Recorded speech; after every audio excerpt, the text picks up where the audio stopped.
రాష్ట్రంలో అత్యంత సంచలనాన్ని సృష్టించినటువంటి సాయి కృష్ణ ఇన్సిడెంట్, అదేవిధంగా పోలీసు యంత్రాంగం సాయి కృష్ణ కోసం టీములు పెట్టి ఎదుగుతున్నాము అనేటువంటి మాట చెప్తున్నారు. కానీ పచ్చి వాస్తవం ఏమిటంటే సాయి కృష్ణని అతి దారుణంగా పోలీస్ స్టేషన్లో చంపి తరువాత దహనం చేసి బూడిద చేశారు.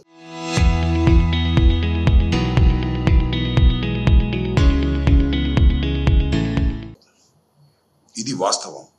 రేపు 29వ తారీఖున గౌరవ న్యాయస్థానం సాయి కృష్ణని హాజరుపరచవలసిందిగా ఆదేశించింది.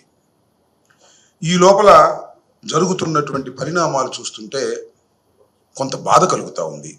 బహుశా నేను ఇంతకుముందు అనేక సార్లు చెప్పినట్టుగా ఇలాంటి సంఘటన, ఇలాంటి క్రైము బహుశా భారతదేశంలో ఏ పోలీస్ స్టేషన్లోనూ జరిగి ఉండదు. కొన్ని సందర్భాల్లో మనుషులు నేరస్తులుగా భావించి వారిని తీసుకువెళ్ళి కొట్టినప్పుడు వారు మరణిస్తే అది లాకప్ డెత్గా రికార్డ్ చేసి దాని మీద విచారణ జరిపినటువంటి సంఘటనలు ఉన్నాయి తప్ప, విచారణ కూడా నోచుకోకుండా బాడీని కూడా మిస్ చేసి దహనం చేసి బూడిద చేసి గల్లంతు చేసేటటువంటి పరిస్థితి సాక్షాత్తు ప్రభుత్వం, పోలీసులు చేయటం అనేది అతి దారుణమైనటువంటి సంఘటన. దీన్ని వైఎస్ఆర్ కాంగ్రెస్ పార్టీ తరపున అనేక సందర్భాల్లో మేము మాట్లాడుతున్నాం. దీన్ని ఒక విషయాన్ని చాలా స్పష్టంగా నేను పవన్ కళ్యాణ్ గారికి, చంద్రబాబు నాయుడు గారికి చెప్పదలుచుకున్నాను. దీన్ని రాజకీయం చేయాలని మేము ప్రయత్నం చేయటం లేదు. రాజకీయంగా ఏదో లబ్ధి పొందాలని ప్రయత్నం చేయటం లేదు. గుండెలు కరిగి మేము చెప్తున్నాం. ఒక తల్లి ఆవేదన మేము చెప్తున్నాం. ఒక మనిషిని అత్యంత దారుణంగా, మీరేదో ఇవాళ ఆంధ్రజ్యోతిలోను, ఈనాడులోను అక్కడ ఇక్కడ రాంచుతున్నారు రౌడీ అని, క్రిమినల్ అని. రౌడీ కావచ్చు, క్రిమినల్ కావచ్చు, అతను ఒక భారత పౌరుడు, 23 సంవత్సరాల యువకుడు.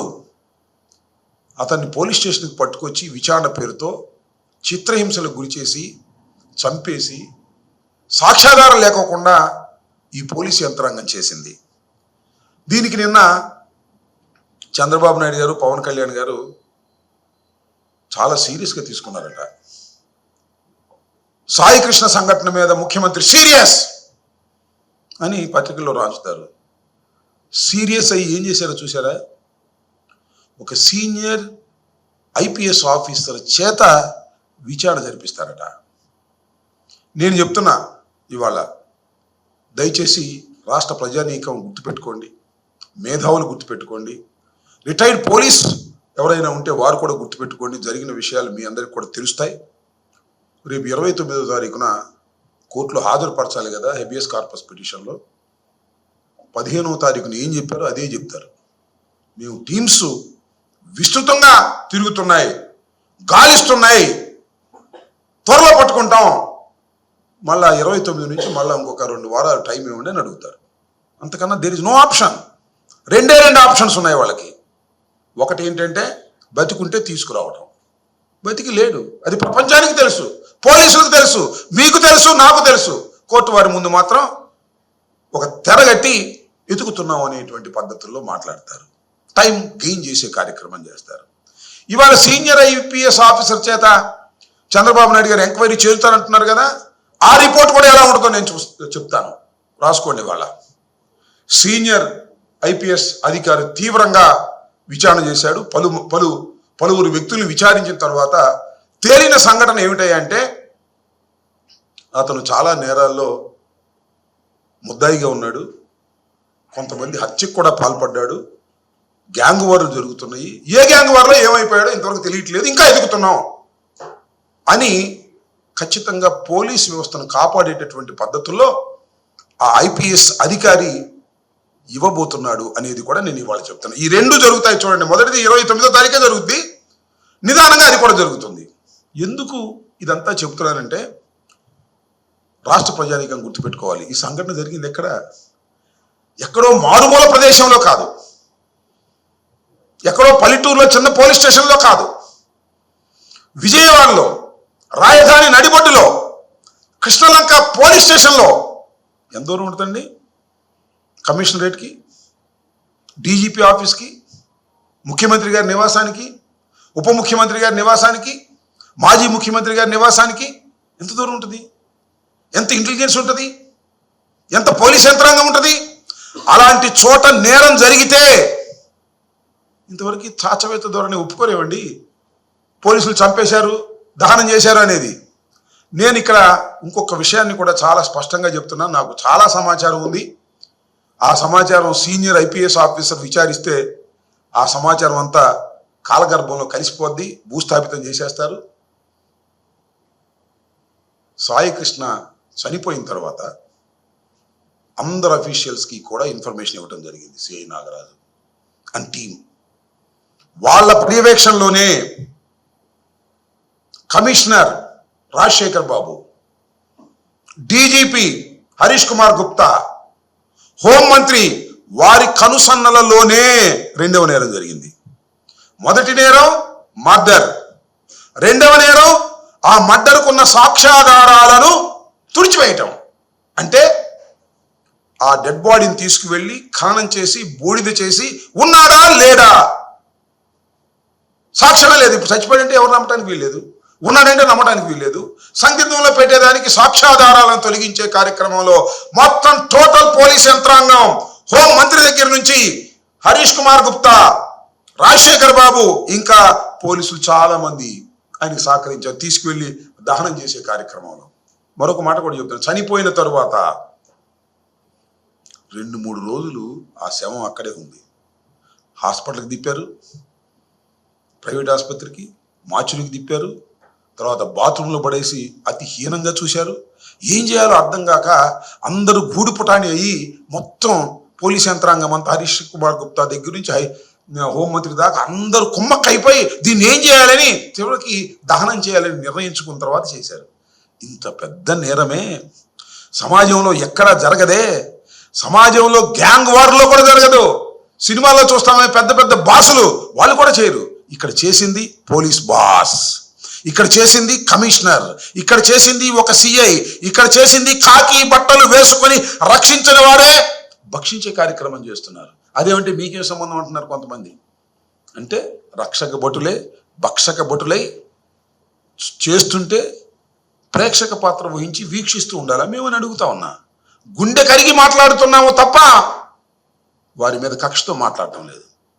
పవన్ కళ్యాణ్ గారికి నేను విజ్ఞప్తి చేసే ఎంక్వైరీ ఏమంటే, పాపం పవన్ కళ్యాణ్ గారు అమాయకుడు, అతి తెలివి గలవాడో నాకు తెలియదు, కానీ పవన్ కళ్యాణ్ గారిని పక్కన పెట్టుకునే ఐపీసీ అధికారి చేత విచారణ జరిపిస్తామని నేను ఆర్డర్ చేశారు. ఏమిటి అన్యాయం అని అడుగుతా ఉన్నా. ఏం జరుగుతుంది ఈ రాష్ట్రంలో?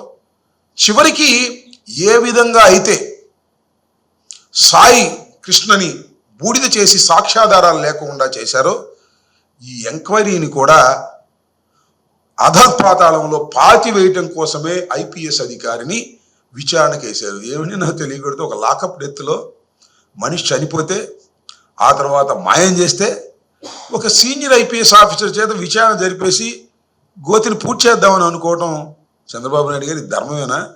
మానవత్వం మీకుందా? ఆ తల్లి ఘోష మీకు వినపడిందా? ఆ కుటుంబం యొక్క ఘోష మీకు వినపడిందా? అదేమంటే ఈనాడులోను ఆంధ్రజ్యోతిలోను లేకపోతే ఇంకా దాడి చేస్తున్నారు. ఎవరి మీద? చనిపోయినటువంటి శవమై బూడిదైపోయిన సాయి కృష్ణ మీద మీడియాలో దాడి చేస్తున్నారు. గ్యాంగ్ వార్లో అతను ప్రధాన ముద్దాయట, అనేక కేసుల్లో ఇరుక్కున్నాడట. అనేక కేసుల్లో ఇరుక్కుని అంత గ్యాంగ్ వారు ఉంటే తినటానికి తిండి లేకుండా ఎందుకున్నా నాకు అర్థం కాలేదు. 200-300 లేకోకుండా మేబీ క్రిమినల్ నేచర్ కొంత ఉంటే ఉండొచ్చు. పెద్ద గ్యాంగ్ స్టార్ లాగా క్రియేట్ చేసి అందుకే చంపేశాం అనే భావన తీసుకొచ్చే విధంగా తీసుకురావుతున్నారు. ఇది చాలా దురదృష్టకరమైనటువంటి పరిణామం. ఇప్పటికైనా నేను మనవి చేస్తున్నా, హెచ్చరిస్తున్నా ఈ ప్రభుత్వాన్ని, తక్షణమే సిబిఐ ఎంక్వైరీ వేయండి. వాస్తవాలు బయటకు వస్తాయి. ఎవరెవరు దీనిలో పాల్గొన్నారో బయటకు వస్తాయి. నేను ఒక మాట అడుగుతున్నా, చంద్రబాబు నాయుడు గారు, పవన్ కళ్యాణ్ గారు, హోంమంత్రి గారు, మీకు తెలియదా అతను కాల్ చేసినట్టు? చెప్పండి. ఎందుకు తెలిసి నాటకం ఆడుతున్నారు? చెప్పొచ్చు కదా, మీడియా ముందుకు వచ్చి పోలీసులు కాల్ చేశారని చెప్పొచ్చు కదా, ధైర్యంగా వాస్తవాన్ని ఒప్పుకోవచ్చు కదా. వాస్తవాన్ని ఒప్పుకోకుండా దాగుడు మూతలాడేటటువంటి కార్యక్రమం చేస్తున్నారు. అటు కోర్టుని మభ్య పెడుతున్నారు, కోర్టు ముందు అసత్యాలు చెప్తున్నారు, ప్రజల ముందు అసత్యాలు చెప్తున్నారు. కానీ ప్రజలకు అందరికీ తెలుసు సాయి కృష్ణ అతి దారుణంగా చంపి కాల్చి బూడిద చేసేశారు, సాక్ష్యాధారం లేకుండా చేసేశారు అనేటువంటి పద్ధతులు ఇవాళ జరిగితే ఇంత క్రూరంగా ఇంత అన్యాయంగా మానవ సమాజంలో ఎక్కడ జరగని విధంగా పోలీసులే చేస్తే, రక్షక భటులు ఈ విధంగా చేస్తే ఎక్కడికి పోతుంది సమాజం అని అడుగుతా ఉన్నా. ఇది ఒక కన్నీటి గాథని కూడా ఈ సందర్భంగా మనవి చేస్తున్నా. అదేమంటే వాళ్ళ కుటుంబ సభ్యుల్ని బెదిరిస్తారు, మభ్య పెడతారు, డబ్బులు ఇస్తారు. ఎవరు వెళ్తారు డబ్బులకి? జనసేనోళ్ళే వెళ్తారు డబ్బులకి. వాళ్ళు జనసేనోళ్ళు కాబట్టి. ఇదంతా నేను చెప్పిన మాటలు కాదు, ఆ కుటుంబ సభ్యులు చెప్పినటువంటి మాటలు. ఒకవైపున ఐపీఎస్ అధికారిని ఇచ్చి దాన్ని భూస్థాపితం చేసేటటువంటి కార్యక్రమం, మరొక వైపున డబ్బులు ఆశ చూపి ఆ కుటుంబం యొక్క నోరు నొక్కేటటువంటి కార్యక్రమం, కోర్టు ముందేమో టైం అడిగేటటువంటి కార్యక్రమం. ఈ రకంగా ఒక అతి ఘోరమైనటువంటి సంఘటనని, భారతదేశంలోనే ఇంతకు ముందు ఎప్పుడూ జరగనటువంటి ఒక అతి క్రూరమైనటువంటి సంఘటనని బరియల్ చేయాలనేటువంటి ప్రయత్నం చంద్రబాబు నాయుడు గారు చేస్తున్నారు. దీనిలో చంద్రబాబు నాయుడు గారి దగ్గర నుంచి, ముఖ్యమంత్రి దగ్గర నుంచి కానిస్టేబుల్ వరకు ఈ దహన కార్యక్రమాల్లో నిమగ్నమై ఉన్నారు. వాళ్ళందరికీ తెలుసు. దీని మీద సిబిఐ ఎంక్వైరీ వేయవలసిన అవసరం ఉంది. సిబిఐ ఎంక్వైరీ వేయకపోతే చాలా ప్రమాదం జరుగుతుంది. సిబిఐ ఎంక్వైరీ కాకపోతే సిట్టింగ్ జడ్జి చేత విచారణ జరిపించవలసిన అవసరం ఉందని కూడా ఈ సందర్భంగా మేము డిమాండ్ చేస్తున్నాం. అలా చేరి పక్షంలో రాష్ట్ర ప్రజానీకానికి నేను విజ్ఞప్తి చేస్తున్నాను, మేధావులకు నేను విజ్ఞప్తి చేస్తున్నాను, పౌర హక్కులు కాపాడుకోవాలనుకునే భావన కలిగినటువంటి యువకులకు నేను విజ్ఞప్తి చేస్తున్నాను. నాన్ ఆర్గనైజేషన్స్ ఉన్నాయి, గవర్నమెంట్ ఆర్గనైజేషన్స్, సమాజం కోసం పాటుపడేటటువంటి వారన్నిటికీ కూడా నేను విజ్ఞప్తి చేస్తున్నాను. దీన్ని ఒక ఉద్యమ రూపం తీసుకురావాల్సినటువంటి అవసరం ఉంది. పార్టీలకు అతీతంగా కూడా చేయవలసిన అవసరం ఉంది. ఇది అతి దారుణమైనటువంటి సంఘటన, కానీ విని ఎరుగనటువంటి సంఘటన. ఈ సంఘటన మీద ప్రతి పౌరుడు కూడా స్పందించకపోతే పోలీసులు రౌడీలు అయిపోతారు బాబు. పోలీసులు కొట్టేస్తారు, పోలీసులు పంచాయతీలు చేసేస్తారు, ఇప్పటికే చేస్తున్నారు, మరింతగా చేస్తారు. ఇది ఈ కేసు యొక్క logical end.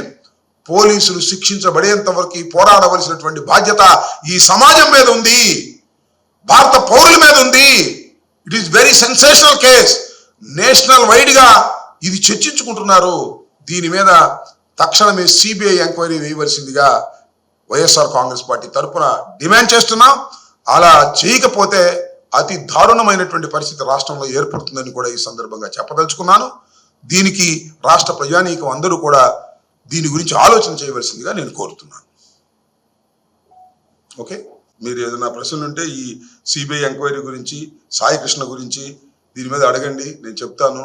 It is very serious case. ఒక అతి దారుణంగా ఒక యువకుడిని చంపినటువంటిది ప్రభుత్వ హత్యది. ఈ ప్రభుత్వ హత్య మీద ఒక సీనియర్ ఐపీఎస్ అధికారిని వేసి తుడిచెట్టాలని చంద్రబాబు చూస్తున్నాడు. చంద్రబాబు ఎప్పుడు ఇలాగే చేస్తాడు. అదేమంటే ఆ కుర్రోడు రౌడీ అంటారు, ఆ కుర్రోడు గ్యాంగ్స్టార్ అంటారు, చనిపోయిన వాడి మీద ఇంకా దాడి చేస్తున్నారు. దీనికి సంబంధించి ప్రశ్న అడిగితే డైవర్ట్ అవుతున్నాను. అది పేపర్లో, ఆంధ్రజ్యోతిలోను. ఇప్పుడు సీరియస్ గా నేను ఇంకో మాట చెప్తున్నా. మే 9వ తారీఖున సాయి కృష్ణని పట్టుకొచ్చారు. దీనిలో ఇంకొక పాయింట్ కూడా చెప్తున్నా. నాగరాజు అనేటువంటి సిఐ పాత్ర ఉంది. కేవలం నాగరాజు సిఐ పాత్ర మాత్రమే కాదు, పోలీస్ డిపార్ట్మెంట్ లో అనేక మంది పాత్ర ఉంది. ఇవాళ నాగరాజును బయలుదేరని చూస్తున్నారు. ఒక నాగరాజును తోసేసి మిగతా అంతా సేఫ్ అయిపోవాలనుకుంటున్నారు. రాజశేఖర్ బాబు తెలియదు ఇది?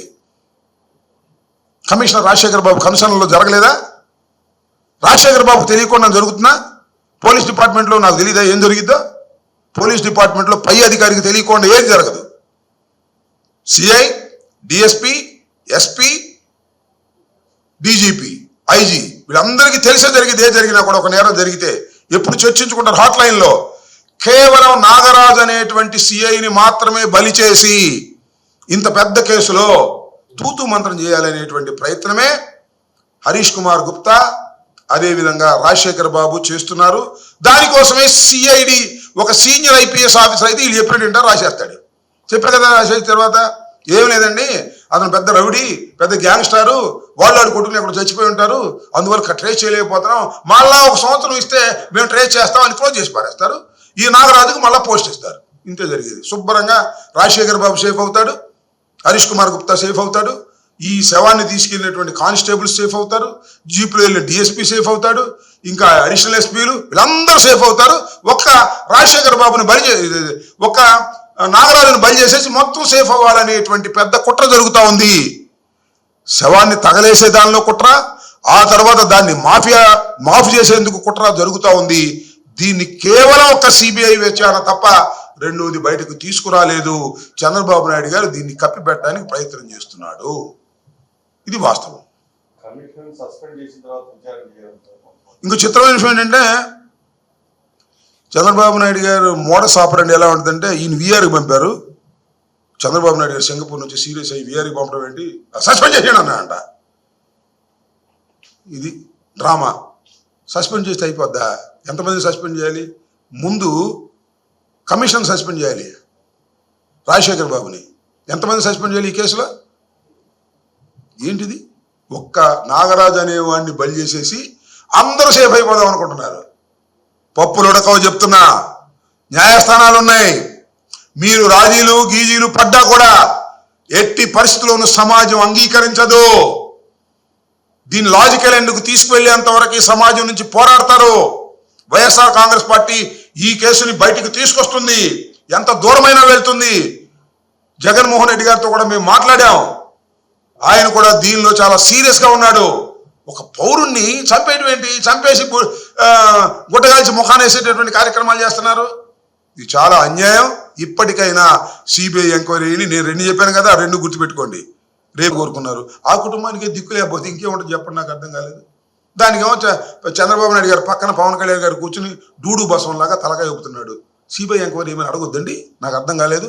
ఒక జనసేన కార్యకర్త అతి దారుణంగా పోలీస్ స్టేషన్లో కొట్టబడి చంపబడి ఆ తర్వాత అతన్ని దహనం చేసి బూడిద చేస్తే ఆ తల్లి ఆవేదన వినలేదా పవన్ కళ్యాణ్ గారు? పంపించమంటారో చెప్పండి, మీ వాట్సాప్ నెంబర్ చెప్పండి, ఆ తల్లి ఆవేదన పంపిస్తాను. ఆ తల్లి ఆవేదన చూడండి, అప్పుడైనా నీ మనసు కరిగిద్దేమో తెలుసుకోండి. చంద్రబాబుకి మనసు లేదు, కరగదు. నీకైనా మనసు ఉంది అనుకున్నావు. నీది కూడా చంద్రబాబుతో సేవాసం చేసిన తర్వాత నీ మనసు కూడా గట్టిగా రాయిలాగా అయిపోయిందేమో మాకు తెలియదు. నీకు మనసు ఉందేమోనని పాపం వాళ్ళు భ్రమిస్తున్నారు.